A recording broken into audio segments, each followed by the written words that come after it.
welcome to Conversations with Dr. Stephen Greer. I'm Dr. Stephen Greer, and I'm joined today with Linda Willitts, and we're going to be talking about the exciting events that happened at the recent gathering of over 200 people under the stars in Rio Rico, Arizona. And I'd like to thank the World Puja Network for hosting us and allowing us to have this time to share with you our experiences and our message. So thank you all for joining us. And right off, I'd like to say that this event in Rio Rico, which is about 40 or 50 miles in the desert south of Tucson, was just an incredible event.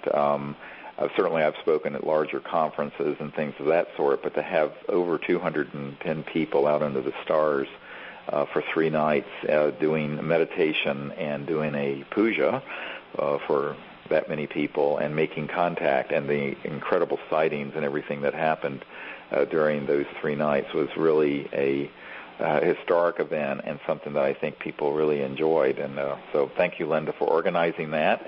Linda organized it, and it was a wonderful event for everyone who attended. Oh, you're welcome. Yeah, it was great. One of the things that the first day of the event, one of the things that, of course, those of you who've listened to the World Puja show that Dr. Loder and I did 2 weeks ago, was to unveil the briefing that I did for President Obama. That we did that the very first afternoon that we gathered on Saturday, and the 24th of October. And this had a great effect of galvanizing people in terms of focusing on the significance of what the disclosureproject.org and CSETI.org are doing, because everyone there realized that with this new administration that there's great potential for change, but that a lot of what has to happen is that the people who understand the implications of disclosing that we're not alone in the cosmos and how contact is made are really at the leading edge of change in the world today, that the transformation of the Earth from a sort of an industrial society that's collapsing environmentally and economically to a sustainable civilization that's enlightened and cosmically aware, and also using very advanced technologies that do not damage the Earth at all in order for us to live in an abundant and high-tech fashion, that these issues are all intertwined, and that this is the time right now for all of us to be aware of it, but also to make our leaders aware of it, and that the way that change really happens is in consciousness, that everything happens first on the level of mass consciousness of people becoming aware of it, but also in a deep state of meditation, actually seeing a new future and a transformation of the world around us. And that's what we were doing with over 200 people out under the stars for 3 nights, is deep meditations for the transformation of life on Earth, a prayer for the Earth and its healing, and also contact. And we basically made everyone there an ambassador from Earth to these civilizations, and we were getting reports from people who were having experiences as they went back home, and people were there from all over the world. I mean, Linda, I can't remember how many countries, but... Oh, yeah, I didn't count them up, but Australia, New Zealand, Canada, Norway, England, Malaysia. Yeah, except probably I'm forgetting one. There, quite a few. Norway. Did I say Norway? I can't remember. Right. Yeah. So there are people from all over the world. So it was really a global gathering, which was wonderful, and had the effect of changing the way people view the world's current state and how to get from where we are now to the good future that we know is awaiting humanity. And so that's how we started it off, with the unveiling of the briefing I did for President Obama. And then that night we went out under the stars, and we had some really pretty amazing objects, ET craft that flew right over. And in fact, pretty soon on the website at cseti.org, we're going to have some images up. Raven Nabulsi, who was there, took one picture of I believe it was on the second or third night that we were out, of a really amazing tetrahedral-shaped craft that was materializing right over us. Right. And it was interesting because in the meditation of remote viewing that I had done earlier that evening, I had seen directly over us this tetrahedral-shaped ET spacecraft that would appear. And I told everyone that. And she actually was able to image it and take a photograph of it, and it's really a pretty astonishing photograph. It is. It's awesome. And so, and that's not the only object that came over. The very first night, we actually had a massive, kind of a golden spherical craft that came into the atmosphere over towards the south and came in very close behind some palm trees. That we saw from the stage, and was headed west, and a number of other events happened. Oh, we had the disc-shaped object that flew across the east that was quite large and materialized.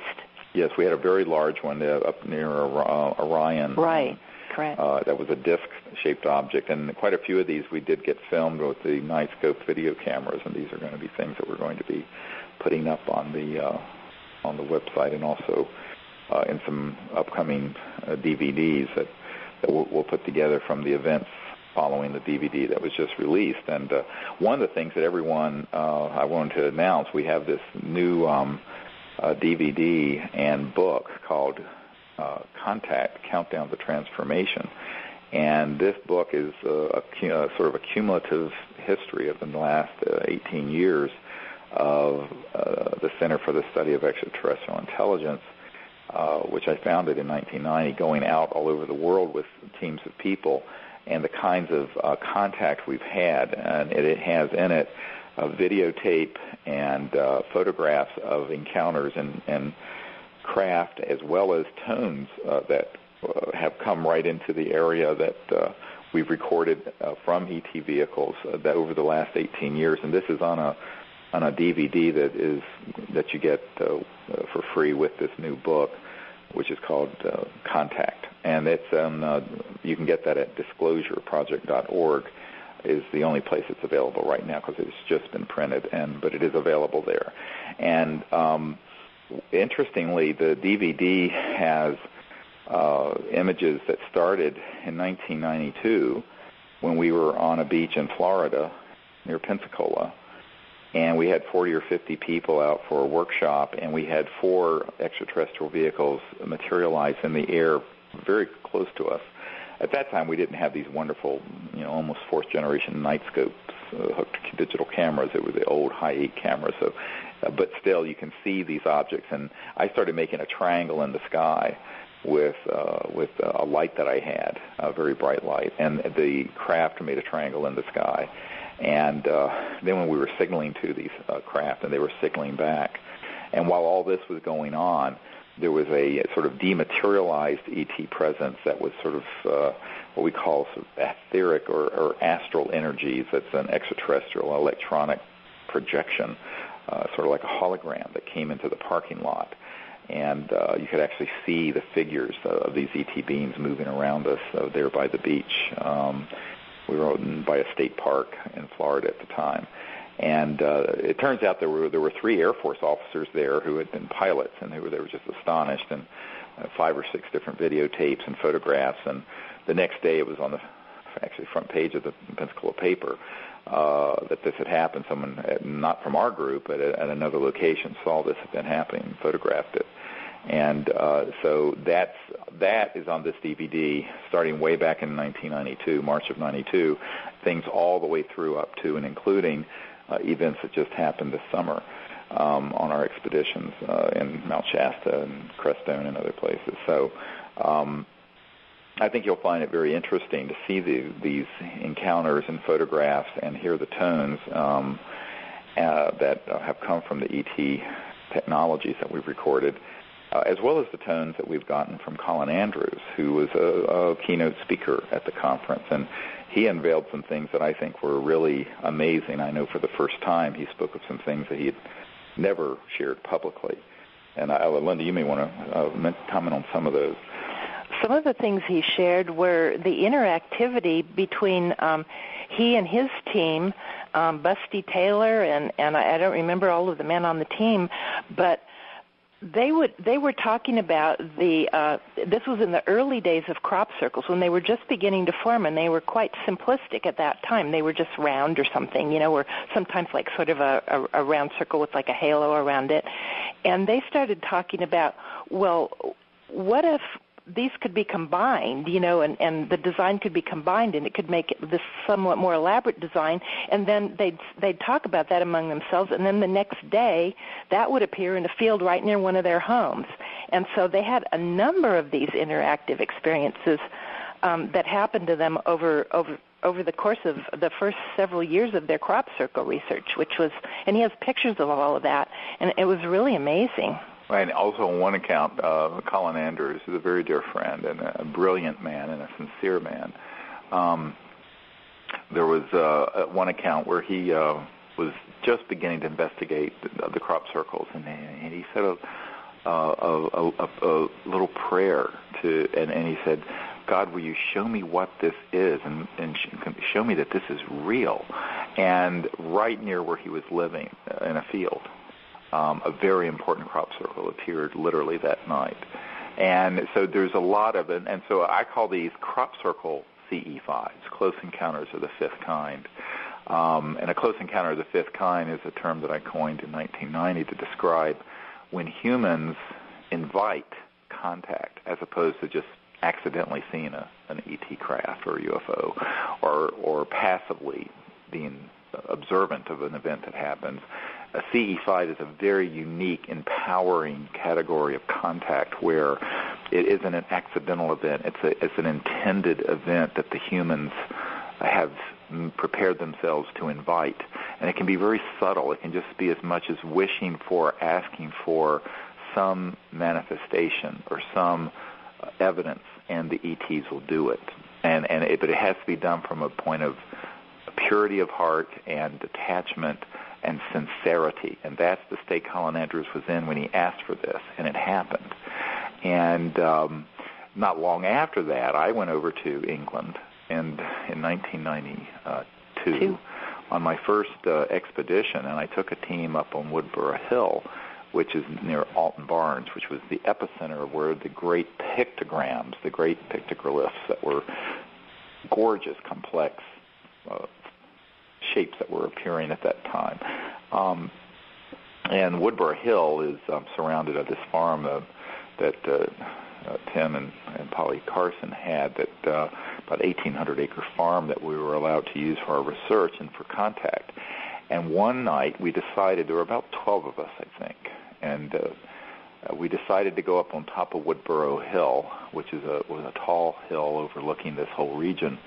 And we decided, after we got up there, a shape that we would ask the ETs to make. And we all, no one in the whole world knew what this shape was. And we decided, I actually saw it in my mind's eye, a equilateral triangle, which was 3 circles connected by lines that made a perfect equilateral triangle. So we actually went into deep meditation using the CSETI protocols.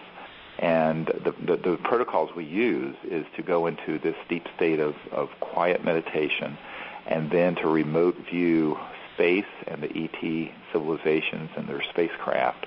And then we transmitted this form to them, this specific crop circle shape, and asked them to please, if they could, to make that shape appear in a field nearby. And sure enough, the next morning, in fact, at 5 in the morning or so, a farmer within line sight of where we were at a place called Oliver's Castle, which is a cliff, actually. It's not an actual castle. It's a big rock outcropping. He was out in his field and saw this crop circle, and it had manifested very quickly from the time we were up there at midnight until he saw it at 5 o'clock. And no one knew, except the group that was sitting there with us, that this was the shape we were sending to the ETs, and it was made that very night, and it was precisely and exactly what we had projected mentally to the ETs. And that's when I realized that the ETs can interface with us in ways that are really amazing in their precision. Because in this case, and then after I shared this story, I had learned from Busty Taylor and Colin Andrews and others that they had this same event happen where they had, Busty Taylor had just sort of whimsically said, God, wouldn't it be great if all the different shapes of the crop circles that have appeared to date would appear in one crop circle? And it did. It happened literally that night, as if someone was listening. Right. And so what I tell people is that, it seems quite mysterious until you understand that transdimensional technologies that allow you to communicate faster than the speed of light, are doing so through consciousness, through the astral and etheric energies, through visualization. And these what is thought? Thought is energy. Thought is something. And these technologies that the ETs have interface with that if it's very clear and very coherent. So you literally have what I've called consciousness-assisted technologies and technology-assisted consciousness, where technology can assist an individual's mind to remote view, for example, or you can have your own consciousness interface with the technology to manifest something or to communicate and transmit information across the vastness of space, because the speed of light is too slow. You cannot, our nearest galaxy is Andromeda, which is 2.5 million light years away. And so at the speed of light, to have a two-way conversation there would be 5 million years. It's just way too slow. And that's going at the speed of, cell phones and radio waves and telescopes and anything in the electromagnetic spectrum. So you're dealing with transdimensional reality, and with that you're instantly into this everything that what I call that goes through the crossing point of light. And this new book goes into this in 1,000 different ways, all the different experiences that Linda and I and Sherry and Dr. Loder and Dr. Bravo and all the team and all the thousands of people we've been training have had all over the world doing these contact protocols, which are rooted in the understanding of what is existing beyond the crossing point of light. And it's quite clear in talking to people like Colin Andrews that many of the people who have been researching and who took it, because he's an electrical engineer, who has taken it from a purely linear scientific perspective to start with, quickly come up against this, what Dr. J. Allen Hynek, the Air Force astronomer for Project Blue Book, used to call high strangeness, which is the heart of the mystery here, but it's also the heart of the lesson, and that is these interstellar civilizations are using technologies that are interfacing with thought and consciousness in a transdimensional fashion. And so that's what we're experiencing, and that's really what was beautiful about this special lecture that Colin Andrews gave, was that he shared not only his contact experience at a young age with an extraterrestrial craft that had landed behind his home, and which he actually left a ring, a sort of a proof of that is there to this very day. A ring in the grass. Yeah, a ring in the grass that you can see. 50 years later. Yeah, it is. It's over 50 years later. You can still see it. And he shared his contact that he had back when he was 5 years of age, and then the crop circle events happening, as he discovered later, that were in that same area of England.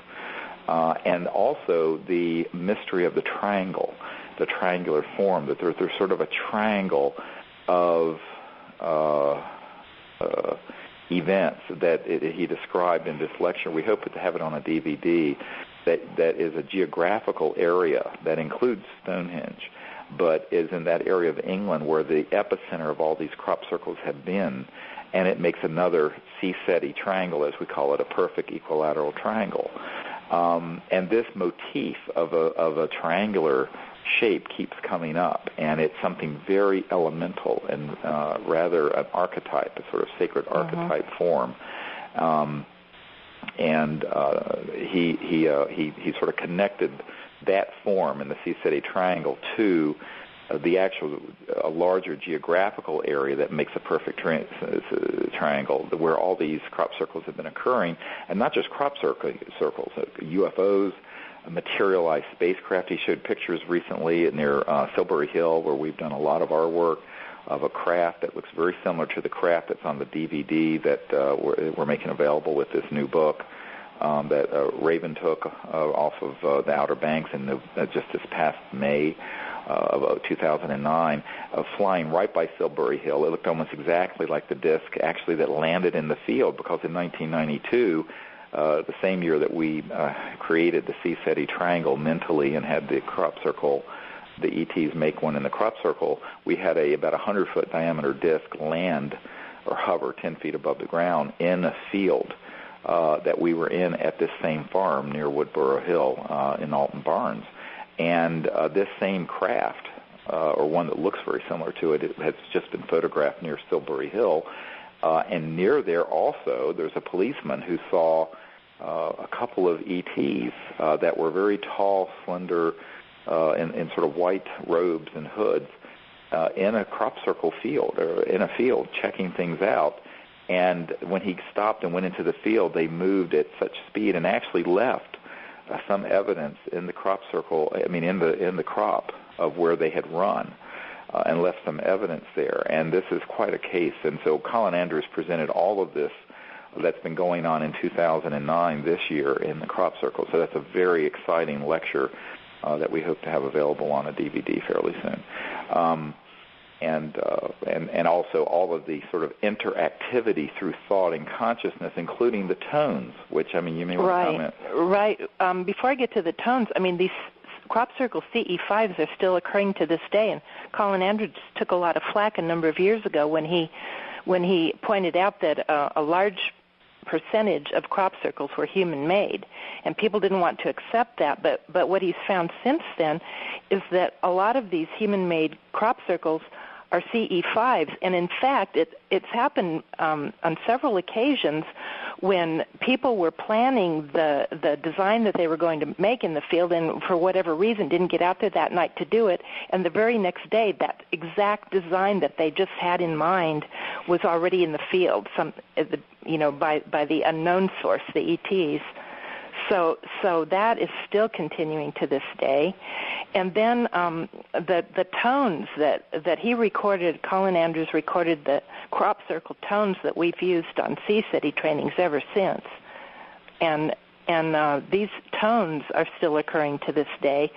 To the point, recently in a tree. Right, recently, yeah. Like they're emanating from trees and bushes and are audible. And what's interesting, he had a tree trilling tone that he played that sounded very similar to the looped recording of a tone that we heard in Mount Shasta in 2005 that our musician, our CSETI musician, Charlie Baylog, enhanced the sound and looped it to make it longer, and it sounds very much like Colin Andrews' tree trilling tone, which he just taped the audio from a tree that was near a crop circle.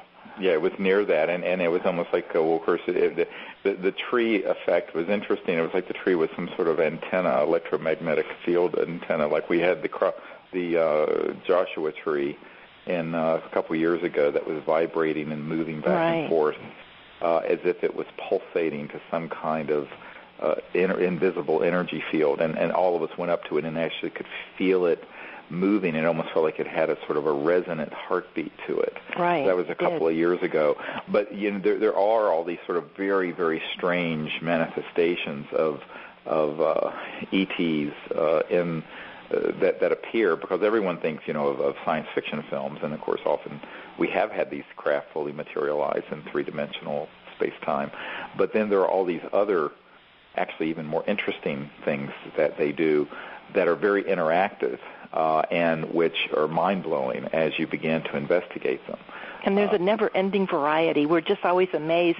They always come up with new material every expedition we do.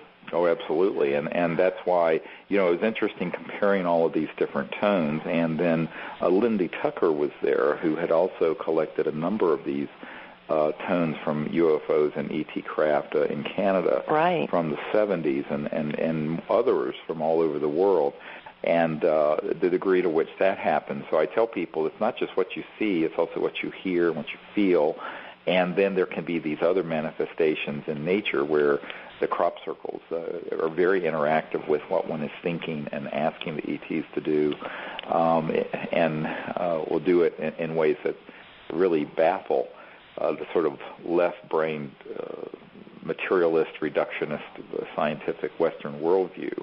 But it's because you're not dealing with a civilization, or a civilizations plural, that are locked into early 21st century Earth sciences that are barely out of the Stone Age.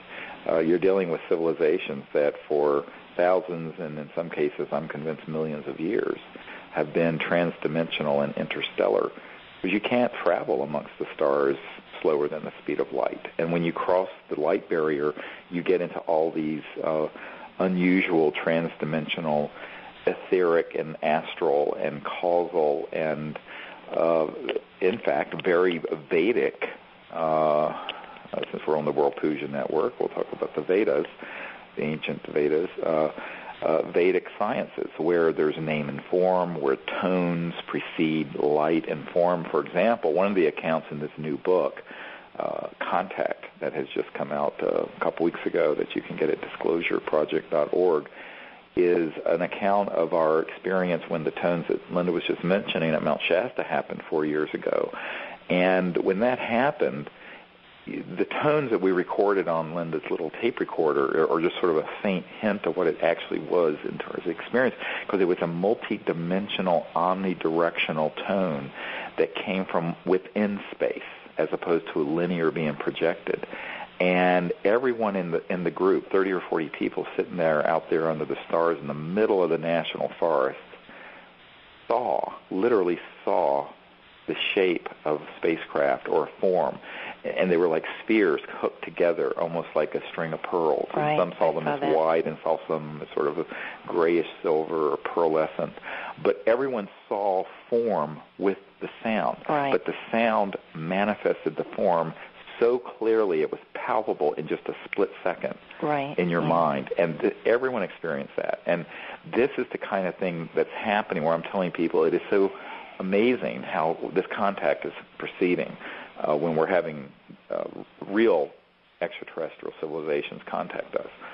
That sound was interactive as well, because you were doing a meditation, and it was maybe a minute or two into the meditation was all. You stopped speaking for quite a few seconds, and which was unusual. You usually don't do that in a meditation. It was during that quiet period that you left a gap in the meditation that tone occurred, so that we were able to hear it, and there was no background noise, so it was able to be recorded, even though it was somewhat distant from my recorder. And it happened in the direction of the cathedral area, too. Right, this area where we've had contact, a grove of trees at our Mount Shasta site. And all of these experiences, by the way, are in this new book that just got released 2 or 3 weeks ago. In fact, the very first batch was sent to the Rio Rico conference, and I signed one for everybody. But hot off the press. Yeah, but now it's available at disclosureproject.org, and you get with it this free DVD that has all these amazing images and tones on it that we're referring to, including Colin Andrews, the crop circle tones, and the C-SETI crop circle that appeared in 92, and a number of other things that are on it. So I hope all of you will get that, and it's a great way of learning not only how to make contact, but what happens when you go out under the stars, or even if it's a cloudy day, it doesn't matter, how these ETs might come through the crossing point of light through transdimensional space-time and interact with you, because it's a full cataloging of all these experiences we've had in Belgium and Mexico and all over the United States and England and over 18 years. So it's really quite an anthology, in a sense, and a history of these experiences of our group. And it's something that I think all of you will really enjoy, not only seeing all the videotape and images and pictures, but also the accounts. And it's not just my accounting of it. It's me and Linda and Dr. Loder and Trudy Geiker and Debbie there's a dozen or so people sharing their experiences, and many times their experiences of the same event from their own perspective, which is really quite enriching and quite wonderful. So that's what that is. So we went through a lot of that material, and I actually on that first night at Rio Rico showed the DVD with all of these images out under the stars, which was the first time an audience had ever seen them. So it was really quite exciting to go through all of that.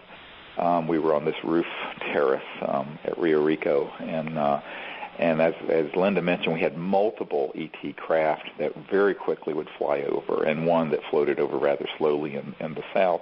And then other nights we had other events happen, including the tetrahedral ship. But one of the things that happened was one afternoon, we had a lot of military surveillance, and this is typical of what happens. I mean, I tell people that certainly, if you're putting together the briefings for the president and the CIA director and training thousands of people to bypass this secret government lock on this subject and make contact directly, there's going to be monitoring of what you're doing. And so we had monitoring of this event, including not only drones that were circling us, that were unmanned aerial vehicles. Ironically, as I was flying into Tucson, I was sitting next to a man who worked for Science Applications International Corporation, whose specialty was unmanned aerial vehicles, who happened to be in a nice suit sitting right beside me talking about this. Coincidence? I doubt it. But anyway, when we were at lunch on the terrace of this hotel one day, an unmarked helicopter, kind of drab army olive green, came within feet of the balcony and had some sort of instrument. The door was open and a man was leaning out of it with either a telephoto lens or some instrument taking pictures of Colin Andrews and myself and Dr. Loder, and I think Lynne Kitei was there.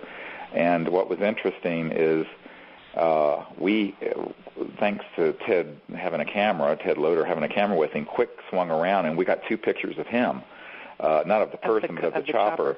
And so we were having quite a bit interesting surveillance, and it actually started the night we arrived and continued all through the night we left. But it didn't stop us, and it didn't stop anything from happening, because the ETs have ways of bypassing these little silly games that the military operations tend to engage in. And the last night, we had a number of drones, two of them at least, that were circling the area that were unmanned vehicles. But while they were circling, there were craft that flew in. One that flew in the north, in the kind of northwest. Yeah, I saw that one. It was fabulous, because one of the things that the ETs do quite commonly is when they know your attention is directed at a certain place, they will appear there and show themselves. And so there were just a few of us out on the deck. It was a good 45 minutes before the group was supposed to start up for the night, so it was early, but it was dark already. And there were maybe 10 or 12 of the people from our group that some were already milling around out there, and this bright red drone appeared in the north and caught our attention. So we were standing up looking at it. And an ET craft came in, and it looked like it was very close, but it was behind the drone. And it flashed, a bright amber flash, but not a fast flash. It lasted a good 2 seconds. It was like a big flash showed itself, and then it receded. And then about a second or two later, it moved slightly up to the right and did it again. And I know that it was interacting with those of us that were watching, because it knew that we were looking in that direction. Well, and the other thing that was very interesting that night is that the ET craft that were overhead that we saw flying out of Orion, and of course the Orion transmissions that happened at Joshua Tree last year are in this new book and also on the DVD. The actual transmissions, the tones, the electronic tones, and the translation that I provided were, to the best of my ability, I was trying to feel the energy and state what they were communicating for the 5 hours of contact that we had at Joshua Tree in 2008. That was amazing. It was absolutely amazing and life-altering, actually, to be honest with you. And I might add, the words that you were saying in your translation, they're not a lot of the structure, and it wasn't things that you would normally say. Right. It was obvious that you were translating someone else's words. Yeah, I literally was translating through consciousness and through these electronic tones what the Interstellar Coalition out of Orion was transmitting to us. And by the way, we're going to be at Joshua Tree again in a few days. Actually, we're going to be there it's going to be Sunday. in November. We'll be there Sunday. In November of every year, we go there for a week. And it's going to be quite an amazing experience. And we're going to have about 45 people with us out in the desert up at this contact site that we have. Now, what's interesting about what happened that during this Rio Rico event was that the craft that came out of Orion were very distinct, multiple of them, and seen by everyone, and we filmed them. Also, we had a craft that I saw through the night scope drop out of Andromeda, in the area of Andromeda. If you look up at the night sky, you'll see sort of to the south of Cassiopeia, the Andromeda galaxy, and it dropped right out of space towards us and then went zap and moved all the way across the horizon in a couple of seconds. Like, you have never seen anything move like this. It was astonishing. And so we had all this going on right above us with 200 people in meditation. And I tell people there's the different manifestations of the ET presence, whether it's a craft sighting or a very quick light or a strobe that appears out in space that signals to us for 2 or 3 hours like they have in the past, or these transmissions that are these tones that were coming out of Orion at Joshua Tree last year. But the real action is happening because you have coherence building in deep consciousness, where you have 210 people going into deep meditation using this really beautiful mantra that's on the meditation CD. And you can also get that at disclosureproject.org. And in that state of meditation, being able to see and communicate from the heart and the mind sort of this vision of a divine civilization manifesting on the earth and world peace occurring and transformation happening. And that's what we would do in these long meditations out under the stars. And, if you have a couple people doing that, it has a certain effect. But to have over 200 people doing it has a huge effect. And it has an effect on the most elemental level of the structure of reality, conscious reality that's manifesting space-time and physical reality. And so that was really the real work that was being done there. And whatever we saw and filmed is sort of secondary as I see it. But it was very exciting because I think this was a group, I have to say, I've never been with over 200 people for so many hours like this, out under the stars, that were so coherent and so orderly and so spiritually minded. It was just an amazing experience, and we plan to do this again next year, so stay tuned. We'll have information on that. We haven't, of course, we're barely recovering from that, and getting ready to go on another 12-day trip. So, but it's it was a wonderful experience. And then we had a fantastic presentation. Many of you may have heard of the Phoenix Lights that happened in 1997, which was, to give you a little background, was actually a CE5. What most people don't know about that event, and this is in this new book, and a lot of detail, more than I'm going to share now because we don't have time, but we had gone with our senior team down to Mexico in March of 1997, and we had a contact with a major contact with a large triangular-shaped craft that was near the volcano Popo that is there, and it was very, very close to us. And it actually was really connected to us on a deep level, almost on an angelic, celestial level, as well as materialized.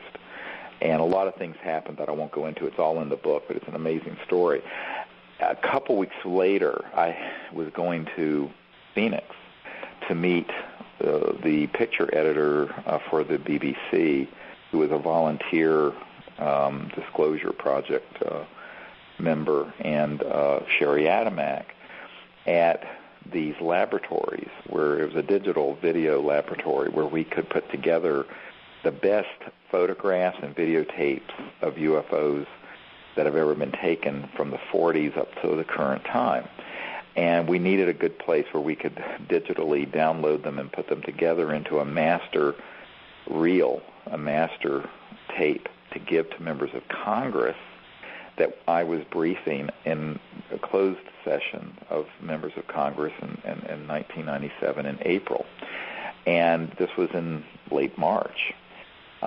And so when I was flying into Phoenix that very day, I was sitting and went into the protocols that we have, the CE5 contact protocols, and I went into deep meditation and remote viewed the ET civilizations and showed them where I was vectoring into Phoenix at the Sky Harbor Airport, and asked them to appear if they could and do something so spectacular that they would end up being able to be filmed and be known all over the world in advance of these meetings that we were going to have with members of Congress, trying to get them educated on the reality of this and to get this information out to the public as well as these new earth-saving technologies out to the public. Well, I landed at about 5:30, and by 8:30, all hell broke loose. The heavens opened up, and the famous Phoenix lights happened. That within 2 or 3 hours of this CE5, and now it could be a coincidence. I seriously doubt it, given what's happened in the past with this project. And so, Dr. Lynne Kitei, who's a fellow medical doctor, ironically, was also someone who had been having contact and interactive contact, something that she has not shared in the past. That's very much on the level of thought and consciousness and heart, and that she was also at the same time. And I didn't know her at all. In fact, she and I didn't meet until 1998 when she came up to Sedona to privately meet with me, and I'm the one who encouraged her to kind of come out of the closet, even though she was a respected medical doctor in the Phoenix area and was rather shy to do so because of the ridicule associated with this subject. But I said, look, people like us have to step forward and validate the reality of this and make it okay for other people to step forward. Because whether people like it or not, there are people do, look up to physicians and doctors and other scientists, and people need to speak truth to power, and so we need to do that. So she eventually did. But interestingly, at this talk in Rio Rico, Dr. Kitei shared a wonderful series of things that, in fact, the highlight of her talk and the actual the finale at the last half hour of it was her sharing these CE5 type of interactive things that happened. That Linda, you may want to share some of that. Yeah, she even prior to the Phoenix Lights, she had been having contact and seeing these ET objects out her big picture window in her bedroom, to the point that she had her camcorder at the ready all the time and had been filming it for some time, and so she had it ready, and her film footage, her video footage of the Phoenix Lights was used on all the news reports of it and such. And then she had kept like a diary and a log of all these events, and continued. And the Phoenix, she continued having contact and seeing objects through her window, and continued filming them and continued keeping this log. Well, she, before long, had quite an extensive book full of writings on this subject, and had shared it with her son, her adult son, who she really trusted his opinion, and he was really interested in the subject, and she wanted his opinion on whether or not she should write a book and put these things into a book. And after he read it, he told her that absolutely, that it was really important information that she certainly needed to put into a book. And she wanted so badly for him to be able to see the the lights in person, the ET lights that she'd been seeing, and he was visiting at the time, and she just put forth this pure-hearted thought that she knew that he would really appreciate it. His heart was really there, and it would be so wonderful if he could see them. And they appeared for him, and that was one of her first heartfelt CE5s. That she I mean, it was quite a dramatic display that appeared that he was able to see. Right, and it was definitely interactive at that point where she checked into this sort of pure place in her heart and asked them to do something not for her. And this is one of the things I was explaining to the 210 or 15 people at this event in Rio Rico, is that if you're just wanting to see something to satisfy your own curiosity or some sort of self-centered and rather boring and banal purpose, they're not going to do it. It's that the irony of it is that there has to be a certain element of selflessness, and there has to be a purpose greater than yourself, and that's what they're looking for. They're looking for that in people, and which is present in humanity, but often covered up with all the dumb selfishness and greed and violence that goes on this planet. So this is what they're looking for. It's a really key lesson. And when she did it, she didn't ask them to appear so that she could see something, because she already knew they were real. She didn't need to. She was doing it because she had this compassion and wanting her son to really experience the ET craft materializing there over the South Mountains of the Phoenix area outside of their home. And as soon as she did that in that spirit, they did. And that's exactly the spirit that's required. And people who can reach that state of, I hate to use the word pure-heartedness because it gets overused, but it is a sort of a childlike innocence and pure-heartedness. That's when everything happens. That's when they come. And the reason is because they're not interested in being dolphins at SeaWorld to jump through hoops for you to just do entertaining. They want some higher purpose and higher mission to be part of that. And when an individual or a group get into that state, amazing things happen. Amazing. And it's interesting because we've also had the inverse happen where there's someone present who's really very self-centered about this. And as soon as that person either leaves or falls asleep or gets sick and what have you, bam, then the ETs show up and a craft will fully materialize in the sky above us or something like that. Yeah. So they've made it very clear to me as sort of the director of the project and founder of the project that this is what they're looking for. And every account, Colin Andrews' account with the interactivity of the crop circles, Lynne Kitei's account with her son, there is this element of sincerity and pure-heartedness, and it being coming from that place within, and then these interstellar civilizations, which are really quite enlightened, are very interested because they want to work with humans who get that. And it isn't that there's not enlightened self-interest here, and obviously all of us have a certain, but there has to be something more than just pure selfishness operating. If it's just selfishness and curiosity, no. I'm sorry, it ain't going to happen. I tell people, might as well stay home and, watch Jay Leno and eat Cheetos or something and then, do whatever boring things that, people enjoy doing. But, I think that this is a really a central lesson to this. And it was interesting because these were people who, in the case of Colin Andrews and Lynne Kitei, had this kind of interactive contact. They'd never shared that really in a public setting before. And this was wonderful that they did that because it sort of complemented what CSETI.org has been training people to do for now 18 years, and our experiences, which are chronicled in this new book, Contact, Countdown to Transformation. And so it's really wonderful that they share these lessons. And by the way, I just wanted to mention, we've just recently decided that we're going to, there aren't many places that are amenable to doing this kind of work in the winter in North America, but one of the few places where it is pleasant is in South Florida, and we're going to near Fort Myers. We're going to go out on an island, Boca Grande Island, which is this beautiful island, a chain of islands out into the Gulf of Mexico. And February 7th through 12th, we're going to have a winter retreat where we're going to teach people the meditation and the contact protocols and go out on the beach by the Gulf of Mexico and make contact this winter. And the information is not yet up on our website, and their details are still being ironed out.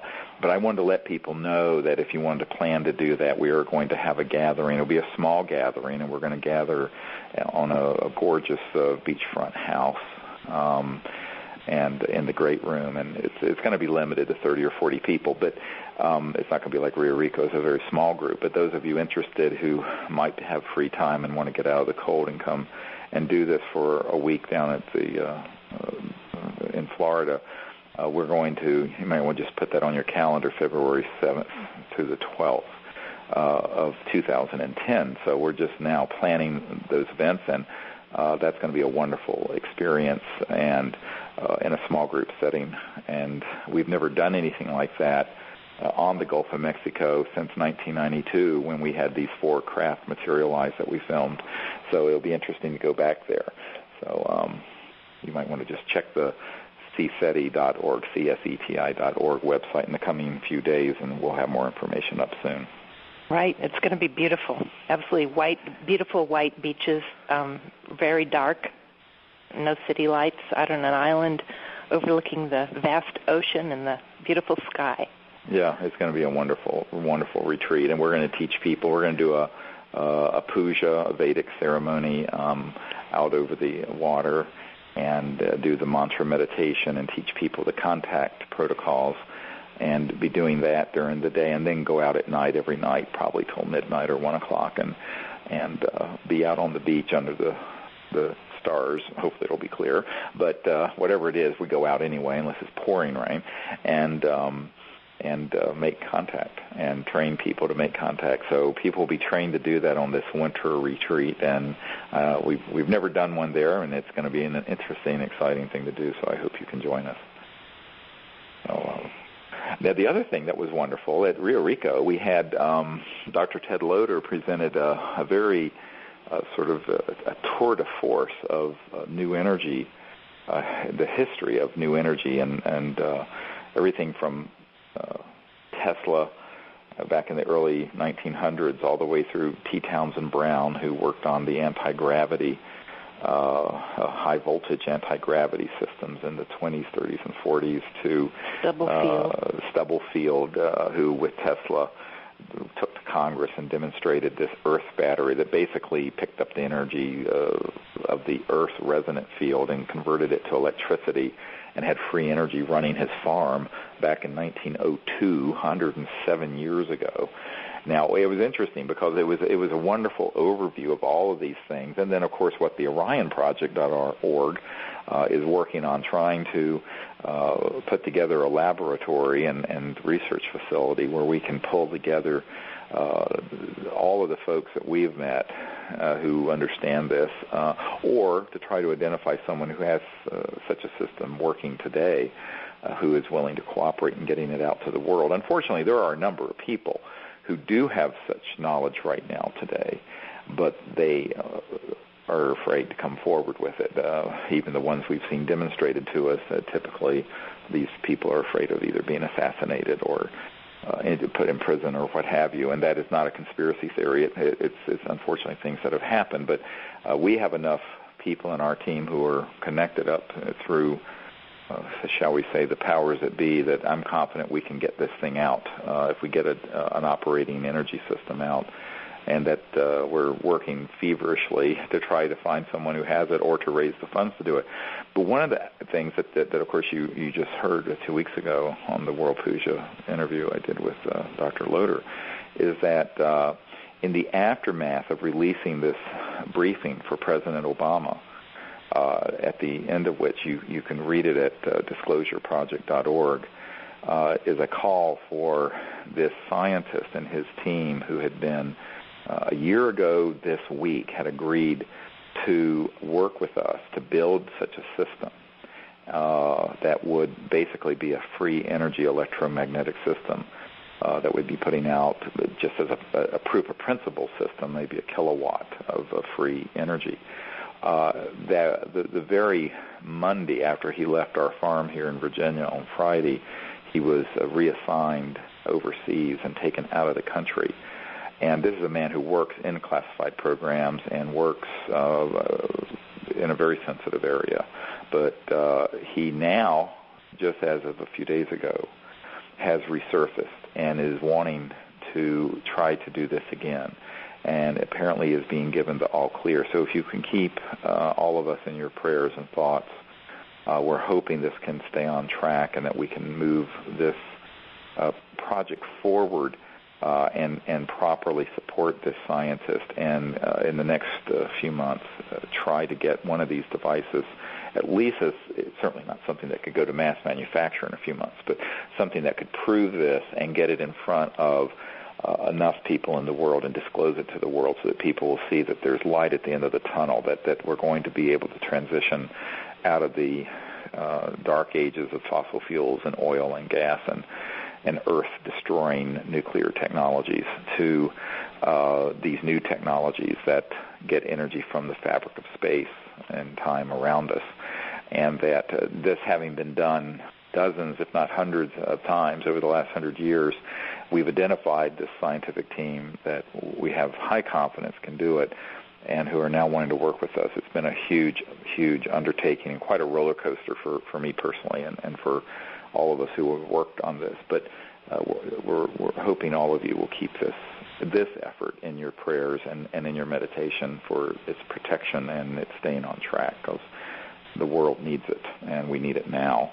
And we really can't wait another 100 years.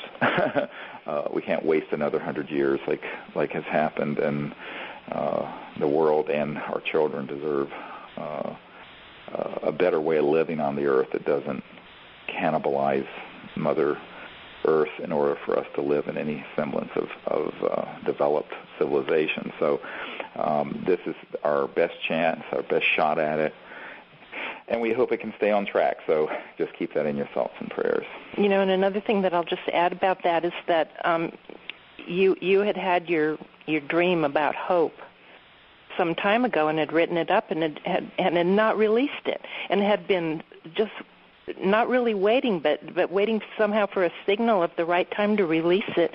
And the time you chose to release it, about a week or so ago, was right around the time, it would have been the time that this man was being released by his handlers. Yes, it would have been. So, yeah, and the refrain that was in this dream was, "Let us hope so that we may live." And so that's where we are now, and I think our hour is up, but I would invite people to go to disclosureproject.org and get this new book and DVD and called Contact, Countdown to Transformation. And I hope to see you all in February 7th through 12th on Boca Grande Island out in the Gulf of Mexico. And I hope also that you'll be able to help us at the OrionProject.org. So I'd like to thank Linda for organizing all these events and joining me here. And I'd like to thank the people at the World Fusion Network for giving us this time to share these updates with you. This is Dr. Stephen Greer with Conversations with Dr. Stephen Greer. We'll talk to you in 2 weeks. Bye-bye.